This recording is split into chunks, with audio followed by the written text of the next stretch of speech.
Hi there, everybody. Guess what it is?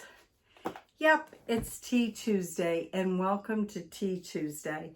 I like to thank Kathy with Kathy's favorite things, and Patti with Life for Patti for doing this open collaboration. You can have hot tea, cold tea, informal tea, or formal tea. It's all up to you. You can do whatever you want when you're having the tea. And today, I didn't feel like having tea. I didn't feel like having anything. I've just got back from a long ride. I'm pooped out and it's getting dark. So it's almost time for me to go to bed. But before that, I've got a very busy day, which is Tuesday, and that's with my parents. So I'm doing this on a Monday night. And I hope everybody is well. So let's see what Mr. Twiddle can get into. Oh, by the way, you don't have to have tea. You can have a beverage of your choice. I will put Kathy's link and Patti's link down in the description box below. Please go over, say hi, say Brenda sent you. And if you'd like to join in, we'd love to have you. I'll put the hashtag down there as well. So let's get started and see what Mr. Twiddle's up to today. We're in chapter 12. Almost done the book, but don't worry. I have one more book and maybe I can find more, but there's another one. Okay, let's get going. Mr. Twiddle goes out at night. Oh gosh, he'll get lost. I just know it. One night, Mr. and Mrs. Twiddle were asked to go to Mr. Frankel's birthday party. Mr.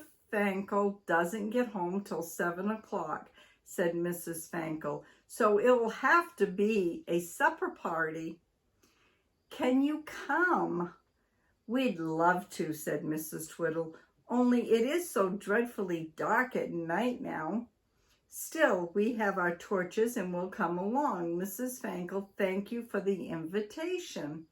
I know, cried Mrs. Frankel suddenly. You come along to tea with me in the afternoon, Mrs. Twiddle, and help me to get the supper and things ready. Then you won't need to come here in the dark. Twiddle can come along by himself quite easily, can't he? No, he can't. Oh, yes, said Mrs. Twiddle. I'll leave all the things ready for him and he can dress himself and come along at 8 o'clock. Yep, I can see him putting his pants inside out or his shirt. So on the day of Mr. Frankel's party, Mrs. Twiddle called to Mr. Twiddle. Twiddle, I'm leaving. All your things ready for you here, she cried. There is your evening cloak, your top hat, your best white handkerchief, your stick, and a parcel in which I've put your present for Mr. Frankel. Yes, dear, said Mr. Twiddle, not really paying much attention. Yes, dear, I'll remember, dear. Now, Mrs. Twiddle was calling him from the bedroom where she had laid out all the things for Mr. Twiddle. But Twiddle thought she was calling from the kitchen. So that night, when he wanted to go to the party, he walked out of the kitchen to get ready.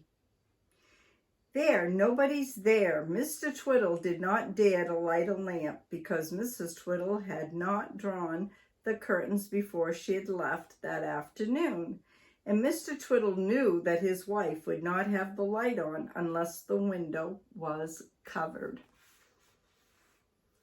So he began to feel about for his things. Of course, they were not there. They were up in his bedroom, but Mr. Twiddle didn't think of that. He wandered around in the dark kitchen, feeling there and here for things, but dear me, he couldn't seem to find them at all. No surprise. Where has Mrs. Twiddle put them? He said crossly. Really? She's a very silly woman. Why didn't she put them on the table where I could easily get them?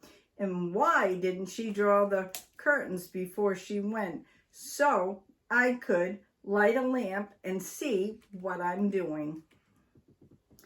Mr. Twiddle didn't think of drawing the curtains himself. He just went on looking and looking. He brushed against the table and the cloth fell on the floor. When Mr. Twiddle went walking around that side of the table again, he stumbled over the cloth. "Ah, there's my cloak," he said. "Bent to pick it up. Fancy Mrs. Twiddle putting it on the floor. Silly woman." He tried his best to put the tablecloth on like a cloak, but he couldn't. So he just wrapped it somehow around himself and then felt about for his hat. That may be on the floor too. Oh, Lord. Mr. Twiddle, if Mrs. Twiddle put my cloak on the floor, I expect she'll have to put my hat there too. Dear, dear, dear. So he felt around the floor and came to the waste paper basket. It was round, tall, and it felt to Mr. Twiddle just like his hat. He picked it up and put it on. Luckily, it's empty. "Seems to be a bit tight for me," said Mr. Twiddle, puzzled. "My head must have grown. Well, well, never mind. That's my hat found. Now for my white handkerchief." My dad always carries a handkerchief, even to this day. Does your husband or your father carry one? He found a duster on the dresser and stuffed it in his pocket, leaving a little bit of yellow hanging out. Then he hunted for his stick. He found the poker, though he thought it felt rather heavy than usual for a stick. However, he tucked it under his arm and was just about to go when he remembered the parcel for Mr. Fankel's birthday. "Gracious, I nearly forgot it," he said, and began to hunt around again for a parcel. He soon found one, thought he didn't know it was Mrs. Twiddle's old boots wrapped up away to a rag and bone man. He put it under his arm and set off, banging the door behind him. Oh, Mr. Twiddle, you give me a headache already. He wore the bright red kitchen tablecloth around his shoulders, the waste paper basket for a hat. He had a yellow duster in his pocket instead of a handkerchief, and he carried the kitchen poker for his stick. "Really, Mr. Twiddle?" He knocked at Mr. Frankel's door. There he is, right there. Oh, Mr. Twiddle. What a character. Oh, Mr. Twiddle. Late and everyone else had arrived. "That must be Mr. Twiddle," cried Mrs. Frankel, and she ran to the door to open, followed by others. Twiddle stepped inside, the door shut, and Mrs. Frankel switched the light on. And then there was an astonishment silence as everyone looked at Mr. Twiddle. How peculiar he looked. "Well, what's the matter?" asked Mr. Twiddle. Have you come in fancy dress?" asked Mr. Fankel, trying not to laugh. "Of course not," said Mr. Twiddle crossly, and then he stared at the waste paper basket he had taken off his head. He looked at the red kitchen cloth and the poker. He went very red. "Twiddle," cried Mrs. Twiddle, "whatever have you dressed yourself up like that for? You look silly."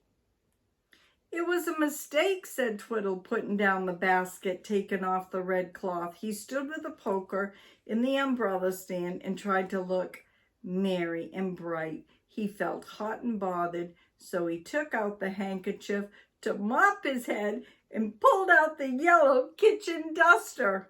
Oh, Mr. Twiddle. Twiddle squealed.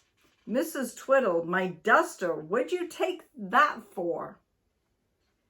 Twiddle drew the duster down in a temper.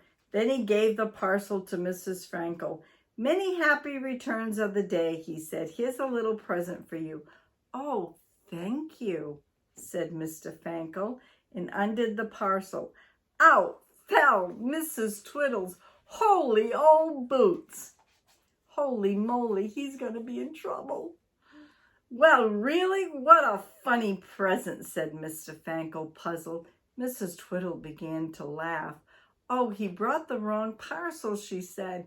I know what he's done, the silly man. He took for his things in the dark kitchen instead of upstairs in the bedroom where there's a light and where I had put all his clothes in the right parcel.